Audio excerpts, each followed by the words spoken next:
वो सारा मथुरा भेजा जाता था, क्योंकि कंस ने कह दिया था कि कोई भी यहाँ पर माखन दही नहीं रखेगा, और कोई रख लेता तो कंस अपने अनुचरों को भेजता पीछे से और फिर उनको दंडित किया जाता।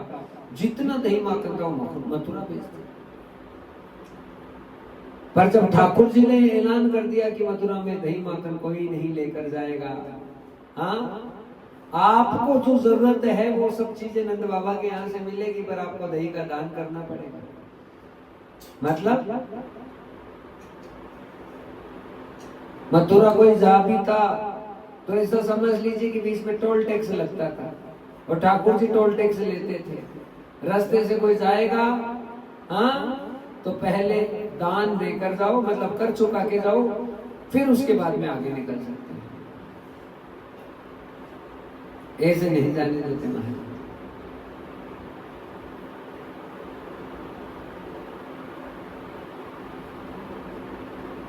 आज तो महाराज श्री ठाकुर जी की अनुपम लीला हुई, और उस लीला में चित्रावली नामक जो सखी है उसने मटकियों को अपने माथे पर रखा और रखकर जाने लगी। 2-4 सखियां और ही है, लेकिन ठाकुर जी बस एक ही बात कह रहे हैं कि माखन खाऊं तो केवल इस चित्रांगदा, इस चित्रावली सखी का ही माखन खाऊं, दूसरे का ना खाऊं। क्यों? अरे सखी नेक यहाँ से जा रही है तो पहले दही को दान करके जा और बाद में निकल। सखी कहने लगी तो को दही को क्यों दूं, देना पड़ेगा, इधर से जा रही हो, नहीं तो तेरी मटकी फूटेगी, तेरा नुकसान होगा। अब तो सोच ले तुमको क्या करना है। अब महाराज भगवान के सामने तो किसी की चलती नहीं थी, हाँ, और इतने होशियार हैं, कह रहे थे कन्हैया इतनी सखियां आ रही, केवल मेरी मटकी में से तुमको माखन क्यों चाहिए।